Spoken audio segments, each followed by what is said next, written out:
భాగస్వామ్యంతో future university అందిస్తున్న ఈ అద్భుత కోర్స్ కేవలం 180 మందికి మాత్రమే లభించే అరుదైన అవకాశం.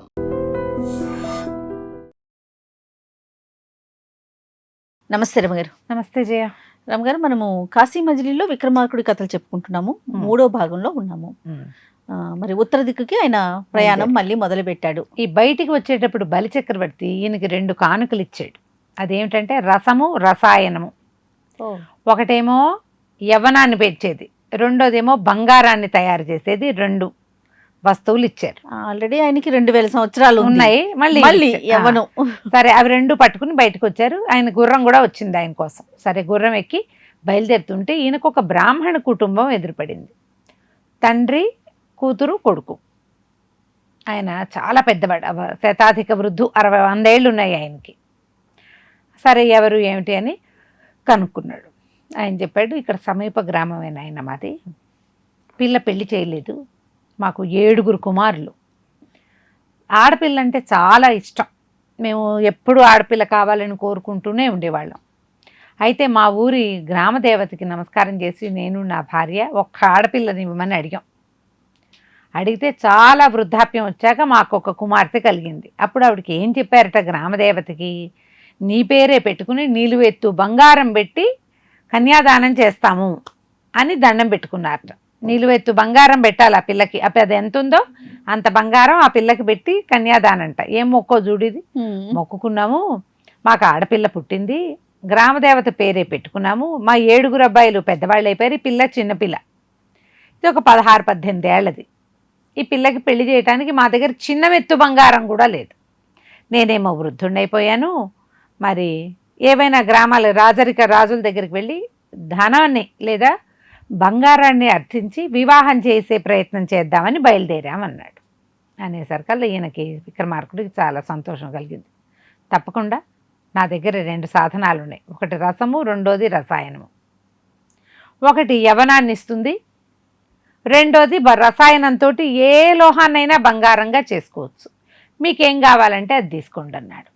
అనేసరికల్లా ముసలాయనకి వెంటనే అనిపించింది, ఆయన ఈ వృద్ధాప్యంతో పడలేకపోతున్నాను, నా కంటి చూపు అందు, పళ్ళు రాలిపోయినాయి, నడవలేను, ముదివొగ్గునైపోయాను, ఆ రసం ఏదో ఇవ్వు, నేను చక్కగా ఆరోగ్యంగా అయిపోయి పిల్లకి బంగారం సంపాదించి పెళ్లి చేసుకుంటా అంటే కొడుకు తిట్టాడు, నీకు పని లేదా, మేము 7 కుమారులు ఉండగా 80 పడి దాటాక నువ్వు ఒక కూతుర్ని కన్నావు, మళ్ళీ ఇప్పుడు 30 ఏళ్ళ యువకుడు అయిపోతే మళ్ళీ సంతానాన్ని కానీ వాళ్ళని మా నెత్తి మీద పడేస్తావు, కాబట్టి అది వద్దు, లేక కలిగింది పిల్ల, అమ్మవారి ఆజ్ఞ చొప్పున కుమార్తె కలిగింది, దానికి ఎట్లా పెళ్లి చేస్తానని నువ్వు మొక్కుకున్నావో అట్లా చేద్దాం, ఆ రసాయనం ఏదో ఇవ్వండి, దాన్ని మేము అదే రసాయనం అంటే ఆయనది రసం ఇవ్వండి, రససిద్ధి అంటారు, బంగారం చేసుకునే విద్య, ఆ బంగారం చేసుకుని పెళ్లి చేసి పిల్లని చేస్తాం అనేసరికి తండ్రి కొడుకు వాదించుకున్నారు. విక్రమార్కుడు నవ్వుతూ నిలబడ్డాడు.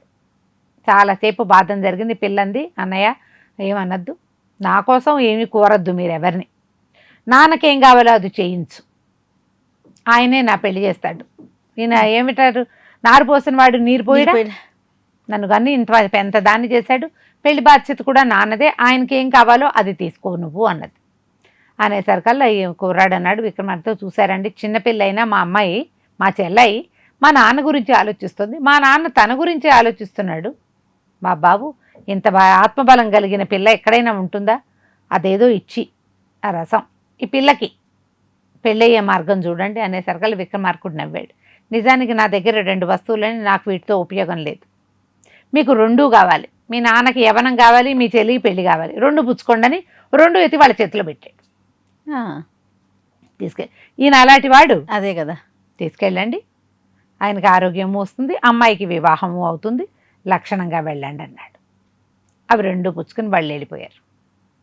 ఈయన బయలుదేరాడు. బయలుదేరేసరికల్లా ఏమైంది, ఒక నది వచ్చింది దారిలో. ఆ నదిలో పసుపచ్చ బట్టలతో ఉన్నవాడొకడు నీటిలో కొట్టుకుపోతున్నాడు. ఈయన గబగబా గుర్రాన్ని వదిలిపెట్టేసి నీటిలోకి దిగి వాడిని లాక్కొచ్చాడు. లాక్కొస్తే వాడికి ఎంత చక్కగా ఉన్నాడో కుర్రాడు, అటు ఇటుగా చూస్తే పెళ్లి బట్టలతో ఉన్నట్టే కనపడుతున్నాడు. ఆశ్చర్యపోయాడు, ఏమిటో ఈ అలంకారం, ఈ పెళ్లి బట్టలు వీటితోటి నీటిలో ఎట్టబడ్డావు నువ్వు అనేసరికి ఇతను ఏం చెప్పాడంటే, మాది పాట్లీపుత్రం అండి, నా విద్యాభ్యాసం అది అయిపోయాక కేసట్టుడు, అబ్బాయి పేరు కేసట్టుడు, కేసట్టుడు.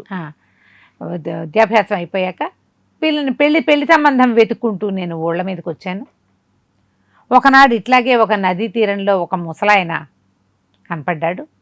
ఆయన నన్ను చూసి చాలా సంతోషించి, అబ్బాయి నువ్వెంత అందగాడివో, నా కొడుకంత కురూపి, ఎక్కడ సంబంధాలు కుదరటం లేదు, పిల్లాన్ని చూపించకుండానే ఒక సంబంధం కుదుర్చుకున్నాము. ఈ ఊరి వాళ్ళే, ఆ చెరువే పక్కన ఉందో నది పక్కన ఉన్న ఊరిదే సంబంధము. మరి ఒక్క పని చేయి, నువ్వు కూడా వివాహం చేసుకునేందుకు నీకు వలసిన డబ్బు, నువ్వు ఊరెళ్ళటానికి కావాల్సిన ఏర్పాట్లన్నీ నేను చేస్తా. నువ్వు మా పిల్లాడి బదులు ఆ రత్నమాలని ఇప్పుడు మేము కుదిర్చిన పెళ్లి కూతుర్ని పెళ్లి చేసేసుకో. తర్వాత మా కోడల్ని మాకు అప్పచెప్పు. పెళ్లి పీటల మీద నువ్వే కనపడతావు. వివాహం అయిపోయిన తర్వాత మా ఇల్లు చేరాక కాపురం అది మా అబ్బాయి చేసుకుంటాడు. పెళ్లి చేసుకుని ఆ పిల్లని మాకు అప్పచెప్తే చాలు. మేము చాలా ధనవంతులమే కానీ పిల్లవాడు కురూపి కావటంతో మా అబ్బాయికి వివాహం అవటం లేదు అని నన్ను పరిపరి విధాలుగా ప్రార్థించి ఒప్పించాడు. తండ్రి వయసు ఆయన చేతులు కాళ్ళు గడ్డము పుచ్చుకుని బతిమలాడుతుంటే, సరే ఇది కూడా బాగానే ఉంది, ఆయన ఏదో కొంత ధనం కూడా ఇస్తానంటున్నాడు, నా వివాహానికి కూడా అడ్డంకి ఉండదని నేను సరేనన్నా. అన్న తర్వాత వాళ్ళతో పాటు తరలి ఊళ్ళోకి వెళ్ళిపోయా. పెళ్లి వాళ్ళతో పాటు వెళ్ళాక ఆ ఊరి ఆడపిల్లి వాళ్ళంతా చక్కగా నా రూపము చదువు అది విని చాలా సంతోషించారు. రూపం చూసి చాలా ఆనందించారు. సరే మధ్యాహ్నానికి పెళ్ళి అన్నారు. పెళ్లి కొడుకుని చేశారు. ఆ కుర్రవాడు అసలు కనపడలేదు. ఆ బ్రాహ్మణ కుర్రాడు వివాహం చేసేశారు.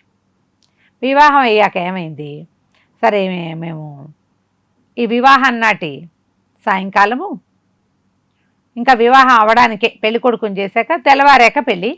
నేను అందరూ నిద్రలో ఉన్నారు కొంతమంది. తెల్లవారుజామున ఎప్పుడో పెళ్ళి. నేను కొంచెం కాస్త లఘుశంక తీర్చుకుందామని ఆ పెళ్లి వాళ్ళ ఇంటికి ఆనుకుని ఉన్న చెరువు వైపుకి వెళ్ళా. చెరువు దగ్గర ఏదో సందడి కనపడుతుందని కొద్దిగా అట్లా చెట్లల్లోకి వెళ్ళేసరికల్లా ఆ చెట్టు మీద నుంచి ఒక బ్రహ్మరాక్షసుడు అతని సమయం రోజులో కాసేపే దిగుతాడు. నా కర్మగాలి నేను వెళ్ళిన సమయానికి వాడు దిగాడు. నన్ను మింగేస్తానన్నాడు.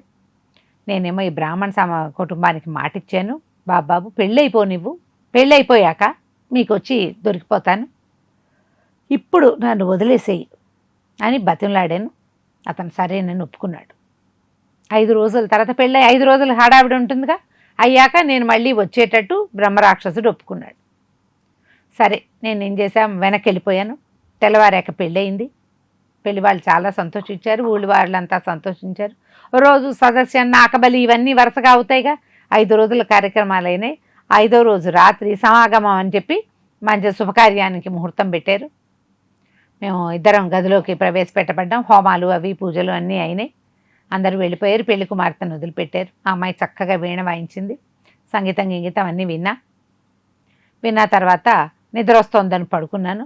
నేను పడుకుంటే ఆ అమ్మాయికి ఏం చేయాలో తెలియక ఆ పిల్ల కూడా పడుకుని నిద్రపోయింది. పొద్దునుంచి మరి పెళ్ళికి బోళ్ళంత పాట పడిందిగా. అమ్మాయి నిద్రపోగానే నేను ఇంకా బ్రహ్మరాక్షసుడి దగ్గరికి వెళ్ళాలని బయలుదేరి బయటకు వచ్చేసాను. చెరువు వైపుకి వెళ్తుంటే నా వెనకాలే ఆ పెళ్లి కూతురు కూడా నక్కి నా వెనకాల వచ్చేసింది. నేను ఆ బ్రహ్మరాక్షసుడు ఉన్న చెట్టు దగ్గరికి వెళ్ళి చప్పట్లు కొట్టేసరికల్లా రాక్షసుడు దిగాడు. దిగి ఆహాహా నువ్వు ఎంత సచ్చీలుడు పోయి ఇట్లా చెప్పిన మాట చెప్పినట్టుగా విన్నావే, నువ్వు ఎంత బాగా వచ్చావు అని నన్ను బాగా మెచ్చుకున్నాడు. అనేసరికల్లా ఈ లోపల ఇంతలో అమ్మాయిలు వెనకాల నుంచి వచ్చి నా భర్తను వదిలిపెట్టు అని బతిమలాడింది. అయితే బ్రహ్మరాక్షసుడు అన్నాడు, అమ్మాయి నువ్వు చాలా ఉత్తమరాల్లాగా ఉన్నావు, పాపం నీ భర్తను నేను తీసేసుకుంటున్నాను కదా, నీకు ఏదైనా ఒక వరం ఇస్తాను అంటే, సరే ఏం వరం ఇస్తావు, నీ మాట ఎవరు కాదంటే వాళ్ళ తలకాయ పగిలేలాగా వరం ఇస్తానన్నాడు బ్రహ్మరాక్షసుడు. అమ్మాయి సరేనని ఒప్పుకుంది. దండం పెట్టాక మళ్ళీ అతను నన్ను ఇట్లా దగ్గరికి తీసుకుని మింగుతానన్నాడు. ఈ రత్నమాల వెనకాల వచ్చింది కదా, నా భర్తను విడిచిపెట్టు అంటే, నీకు వరం ఇచ్చా ఒకటి, వీడు నా ఆహారం 5 రోజుల క్రితం కనపడ్డాడు, 5 రోజుల నుంచి తినకుండా కూర్చున్నా, నా ఆహారానికి నాకు అడ్డం రావడానికి వీల్లేదు, నీకు వరం ఇచ్చేసా కదా, నువ్వు తిరిగి వెళ్ళిపో అన్నాడు. కానీ రత్నమాల దండం పెట్టి నుంచుంది. రాక్షసుడు అమాంతం నన్ను మింగబోయాడు. ఆమె వద్దు అంటూనే ఉంది. ఆ రాక్షసుడు తలకాయ కాస్త పగిలిపోయింది. అమ్మాయి వాడిచ్చిన వారంతో వాడి తల పేలిపోయింది. ఆ రత్నమాల ఎంతో సంతోషించి మళ్ళీ నన్ను చేతులు పుచ్చుకుని ఈ రాక్షసుడి కథ అంతా నా దగ్గర తెలుసుకుని నన్ను గదిలోకి తీసుకుపోయింది. మళ్ళీ తీసుకుపోయాక ఆమె మన ఇద్దరం భార్యాభర్తలం, ఈరోజు మనం సమాగమం కోసం పెట్టిన ముహూర్తం అంటే ఇప్పుడు ఈ అమ్మాయిని నేను ఏదైనా చేస్తే కుదరదు, ఆ బ్రాహ్మడికి అప్పచెప్పాలి. నేను చచ్చిపోతానేమో, చచ్చినట్టు దొరికిపోతుంది అనుకున్నా. నేనేమో చావలేదు, రాక్షసుడు చచ్చిపోయాడు, నేను మళ్ళీ గదిలోకి వెళ్ళిపోయా. అందుకని ఏం చెప్పాను అమ్మాయికి, అబ్బాయి ముహూర్తం దాటిపోయింది, అర్ధరాత్రి దాటింది, ఇది మంచి సమయం కాదు, మళ్ళీ మంచి ముహూర్తం పెట్టించుకుందాము అని అమ్మాయికి నచ్చజెప్పి అమ్మాయిని పడుకోబెట్టి నా దారిని నేను నిద్రపోయాను. తెల్లవారాక ఈ బ్రాహ్మడి కుటుంబము ఇక్కడ అన్ని అప్పగింతలు అవి పూర్తి చేసుకుని పడవలో వాళ్ళ ఊరు బయలుదేరారు. పడవ ఎక్కాం. ఎక్కిన తర్వాత వాళ్ళు ఏం చేశారు, ఆ పడవ ఎక్కాక ఒక చిన్న పడవలోకి నన్ను ప్రవేశపెట్టారు. ఈ పడవలోకి వాళ్ళు ఆ అమ్మాయిని నాతోటి ఉంచల. వాళ్ళ పడవలో, పెద్ద పడవలో అమ్మాయింది, ఈ చిన్న పడవలో నన్ను కూర్చోబెట్టారు. నేను నాకు కాస్త మాగన్నుగా నిద్రపడుతుండగా ఈ పెద్ద పడవ నుంచి చిన్న పడవని వేరు చేసేసి తోసేశారు నదిలోకి. ఆ నదిలోకి వెళ్ళిన ఈ పడవ ఎట్లా చిల్లుబడిందో వాళ్లే చిల్లు కొట్టుంటారు బహుశా. ఆ పడవ కాస్త మునిగిపోయింది, నేను నీళ్లలో కొట్టుకుపోయాను. ఏదో కాస్త ఓపుకున్నప్పుడు ఇదేను, నాకు నిద్ర లేదు. ఈ 5-6 రోజులుగా ఈ పెళ్లి వ్యవహారంతో ఓపిక లేదు. ఆ నీటిలో పెళ్లి బట్టలతోటే ఉన్నాడు కదా, మరి అప్పుడే అప్పగింతలు చేయించి తీసుకెళ్లారు. అవును, అందుకని ఈ పచ్చటి బట్టలతోటే నీకు దొరికాను స్వామి అన్నాడు. విక్రమార్కుడు ఆశ్చర్యపోయి, బ్రాహ్మడికి ఇచ్చిన మాట, వైష్ణవుడికి ఇచ్చిన మాట లెక్క కాదు, అగ్నిసాక్షిగా నీకు ఒక పిల్లతో పెళ్ళైతే ఆ పిల్ల నీది, నువ్వు వెళ్ళు, ఆ గ్రామాధికారులకు చెప్పు ఏ సంగతి, అంతగా అవసరమైతే నేను వస్తాను. ఆ పిల్లని రత్నమాలని ఇంకొకళ్ళు తీసుకెళ్ళటానికి వీల్లేదు, ఆమె 100% నీకు భార్యగా ఉండాల్సిందే, కావాలంటే నేను వచ్చి మాట్లాడతాను అని నచ్చజెప్పాడు. ఈ కేసట్టుడు సరేనని గ్రామం వైపుకి బయలుదేరాడు. అయితే ఈ కేసట్టుడు ఏమన్నాడు, అసలు ఆ గ్రామానికి దారి కూడా తెలియదండి నాకు, నేనేదో ఇది ఎక్కడికి వచ్చానో కూడా తెలియటం లేదు, నన్ను మీరే తీసుకెళ్ళాలి అని చెప్తున్నాడు. గ్రామానికి వెళ్ళాలంటే వెళ్ళాలి ఎట్టాగొట్ట. ఇంతలో ఏమైంది, ఆకాశంలో నుంచి ఏవో కేకలు వినపడ్డాయి, ఎవడో ఒకడు ఢామ్ అని నీళ్ళల్లో పడ్డాడు. మళ్ళీ ఈయన విక్రమార్కుడు గబగబా వెళ్ళి ఆ నీటిలో పడ్డవాడిని బయటికి ఈడ్చుకొచ్చాడు. ఎవరివిరా నువ్వు, ఏమిట్రా నాయనా నువ్వు అంటే, కాదండి నేను ఇక్కడే, మాకు చక్రవేణిపురం అని మాది, నాకు మా ధనవంతులం బాగా, నేను నదీ తీరానికి విహారానికి వచ్చి ఒక నదిలో జారి పడిపోయాను, ఆ నదిలో పడిపోతే కొట్టుకుపోయి ఎక్కడికో చేరాను, ఆ చేరిన చోట ఒక పెద్ద చండికాలయం ఉంది, ఆ ఆలయంలో నిద్రపోయాను. తెల్లవారుసామున బోళ్ళంత మంది యోగిని గణం వచ్చి అమ్మవారిని సేవించారు చండికాలయంలో. సరే వాళ్ళంతా నన్ను చూసి బాగా అరిచి కేకలు పెట్టారు, నేను మానవుండని. నేను చెప్పాను ఇట్లా పడిపోయాను, నన్ను రక్షించండి అంటే సరే రక్షిస్తామన్నారు. వాళ్ళు నన్ను తీసుకెళ్ళి ఏం చేశారు, పక్కనే ఉన్నటువంటి ఒక ఊరి గ్రామంలో ఒక ధనవంతుల ఇంట్లో పెళ్ళవుతుంటే అక్కడ విడిచిపెట్టారు. మేము వేరే చోటకు వెళ్తున్నాం, తిరిగి వచ్చేటప్పుడు నిన్ను తీసుకెళ్తామన్నారు. నేను పోయి ఆ ధనవంతుల పెళ్లి వివాహ ముహూర్తం వ్యవహారంలో ఆడ కూర్చునున్నాను. కూర్చుంటే ఇంతలో ఏమైంది, ఆ పెళ్లి కూతురు పేరు సుమన. పెళ్లి జరుగుతుండగా పెళ్లి కొడుకుకి ఏదో సమస్య వచ్చి అబ్బాయి రాలేదు. దాంతో ఆ పెళ్లి కూతురు తండ్రి, ఆ సుమన తండ్రి, వాడు సమయానికి వాళ్ళు రాలేదు కాబట్టి నేను ఈ పెళ్లి ఆపను అని చెప్పి ఆ పెళ్లి పందిట్లో బాగా అందరి మొహాలు పరకాయించి చూసి, నేను యువకుడిగా ఉన్నానని, బ్రాహ్మణుడని తెలుసుకుని నీకు పెళ్ళయిందా అని అడిగాడు. పెళ్లి కాలేదంటే పట్టు మా అమ్మాయిని ఇచ్చి పెళ్లి చేస్తానని ఆ పిల్లనిచ్చి నాకు పెళ్లి చేసేసాడు. పెళ్ళి అయిపోయింది. ఈ పెళ్ళయిన తర్వాత ఆ యోగిని గణం మళ్ళీ వచ్చారు. వాళ్ళేమో నన్ను ఎత్తుకుని బయలుదేరారు, తీసుకెళ్తున్నారు ఇట్లా గాల్లో. వాళ్ళ చేతులు ఇచ్చి పట్టుదారి నేను నీటిలో పడిపోయానండి అని అన్నాడు. పడిపోయాను, కింద పడంగానే మీరు నన్ను రక్షించారు. నాకు మొదట ఈత రాదు, ఇప్పుడు ఈత రాలేదు, అనుకోకుండా నాకు వివాహం కూడా అయింది ఆ గ్రామంలో అనేసరికల్లా ఆ కేసటుడు, ఇది రెండో పడు ధర్మకుడు ఏమో ఈ అబ్బాయి పేరు, వేణకుడు అలాంటి పేరు, ఆ కుర్రాన్ని కూడా బయటికి తీశాక ఈ సమీప గ్రామంలో ఎవరైనా ఉన్నారేమో చూద్దామని అక్కడికి తీసుకుపోయారు. ఈ 2 కుర్రాళ్ళు, ఇద్దరికీ పెళ్ళిళ్ళైనాయి. ఒకటిది అదో దొంగ పెళ్ళి, ఇంకోటి దిగ్గేతో సడన్ పెళ్ళి. విక్రమార్కుడు ఆ గ్రామంలోకి వెళ్ళారు. వెళ్ళేసరికల్లా గ్రామం అంతా మంచి సందడిగా ఉండేసరికల్లా ఎవరండి ఏమిటి అంటే, మీరు ఎక్కడికి వెళ్తున్నారంటే ఉత్తర దిక్కుగా ప్రయాణం అయ్యి వెళ్తున్నాము, ఏదో పని మీద వెళ్తున్నాను అన్నాడు. ఆ గ్రామ పండితులు 2-3 చెప్పారు, అబ్బో మా యజమానికి చాలా ప్రీతండి, ఈ మన అతిథులంటే చాలా ఇష్టం ఆయనకి, వాళ్ళ అమ్మాయికి వివాహం చేస్తున్నారు, రండి ఇట్లా అనుకోకుండా వచ్చిన అతిథి అభ్యాగతుల్ని చాలా బాగా ఆదరిస్తారు అని ఆయన ఊళ్ళో లోపలికి తీసుకుపోయారు. అదొక బ్రాహ్మణ అగ్రహారం. మంచి సందడిగా పెళ్ళవుతోంది. ఒక 2-3 కూర్చున్నారు పెద్దవాళ్ళు. ఇంకేం చెప్పారంటే, ఈ బ్రాహ్మణుడికి ఇది వరకు ఏం లేదండి, ఆయనకి లేక ఒక కూతురు పుట్టింది, ఆ పిల్లకి నిలువెత్తు ధనం పోసి పెళ్లి చేస్తానని ప్రతిజ్ఞ చేశాడు, అమ్మవారి ఎదురుకుండా చేయలేకపోయాడు. అయితే ఈయన విక్రమార్కుడిని అర్థించడానికి బయలుదేరి వెళ్తుంటే ఎవరో ఒక దారిన పోయే బాటసారి ఒక ఆయన ఈయనకి బ్రహ్మాండమైన వరాలు ఇచ్చాడు. ఆ ఇచ్చిన 2 వరాలతో ఆయన ఇప్పుడు 30 ఏళ్ల వాడైపోయాడు. పిల్లకేమో నిలువెత్తు బంగారం పోసి పెళ్లి చేస్తున్నారు. ఇదిగోండి ఈ 30 ఏళ్ల యువకుడే ఈ పిల్ల తండ్రి అని, ఏమయ్యా ఇట్రండి, వీళ్ళెవరో పరాయి దేశస్తులు ఈ ప్రాంతానికి వచ్చారని తీసుకొచ్చాడు. ఆయన చూడంగానే ఎగిరి గంతేసి గబగబా దగ్గరకు వచ్చాడు. మహానుభావ, నువ్వే మాకు రసము రసాయనము ఇచ్చేవు, ఆ రసంతో మా పిల్ల పెళ్లి చేస్తున్నావు, రసాయనంతో నేను ఇట్లా ఆరోగ్యంగా అయిపోయాను, నీ అంతటి వాడివి నువ్వే, నీ వల్లే మా పిల్ల పెళ్ళవుతోంది అన్నాడు. మొత్తం జనమంతా చేరిపోయారు. విక్రమార్కుడికి ఇక్కడ గుర్తింపబడ్డం ఇష్టం లేదు. ముందు నుంచి కూడా ఎక్కడా తన పేరు చెప్పల, ఒక బలిచక్రవర్తి దగ్గర మాత్రమే చెప్పుకున్నాడు. నేనివ్వటం ఏంటండి, మీకు ఎవరిచ్చారంటే, అయ్యో కాదని కొడుకుని కూతుర్ని కేకేసుకొచ్చాడు ఆయన. మిగిలిన వాళ్ళంతా అబ్బో అంత దానపరుడు అయితే మాకు కూడా దానం చేయొచ్చు కదా అంటున్నారు. ఈయనన్నాడు, మీరెవరో నాకు తెలియదు, నేను మీకేమీ దానం చేయలేదు, అసలు ఈ గ్రామంలో ఉండే ఉద్దేశం లేదు, నాకు వేరే ప్రయాణం ఉందని ఆ గ్రామాన్ని విడిచిపెట్టి తన గుర్రం ఎక్కి బయటకు వచ్చేసాడు. ఎక్కడ నిలబడకూడదు, ఇక్కడ తను విక్రమార్కుడని గుర్తింపు పొందాడంటే తను వెళ్లాల్సిన ప్రోగ్రాము ఆగిపోతుంది. అందుకని ఇక అక్కడ వాళ్ళకి ఏ సమాధానము చెప్పకుండా ఆ యువకులు ఇద్దరిని ఇక్కడే దిగవిడిచి, వీళ్ళ ద్వారా మీరు కబుర్లు కనుక్కోండి మీ పెళ్ళిళ్ళ తాలూకు వివరాలన్నీ అని చెప్పేసి తను ఒక్కడే ఆ ఊరు నుంచి బయటకు వచ్చేసాడు. ఇట్లా బయటకు వచ్చిన విక్రమార్కుడు తను వెళ్ళదలుచుకున్న సువర్ణ స్తంభం ఉన్న చోటకి ఎలా వెళ్ళాడు, అక్కడ ఏం చేశాడో మనం వచ్చే భాగంలో చూద్దాం. తప్పకుండా అండి. నమస్కారం. నమస్తే. And for more videos, Please subscribe to iDream. Please subscribe to iDream. Please subscribe iDream. And please subscribe to iDream. For more videos, subscribe to iDream. please like, share and subscribe to the channel. Congratulations, iDream. Subscribe to iDream. Subscribe to iDream. So subscribe to iDream Media.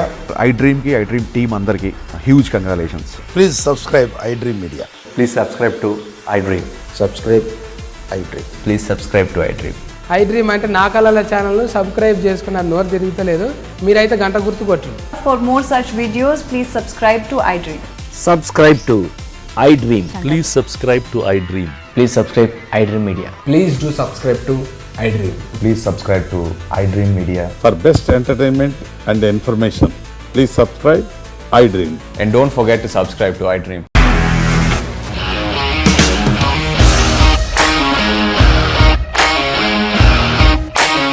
ఇండస్ట్రీలో commitment issues వస్తే నీకు కూడా వచ్చినట్టు morning తీసుకెళ్ళాడంటే కొట్టి పడేశాడు.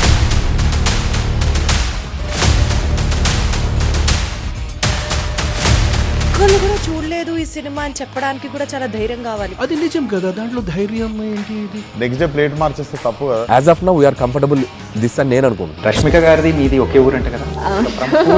నీకు కోపం వచ్చిందంటే బాగా తిట్టేత్తరా? తిట్టేద్దామండి. నిజంగా గేమ్ ని ఎలా చేంజ్ చేయగలిగారు? ఏపీఎస్ఎఫ్సి వాళ్ళకి 6 నెలల్లో నేను 6 లక్షలు కట్టా. బిజినెస్ చేయాలనుకుంటే it is as difficult as riding a tiger.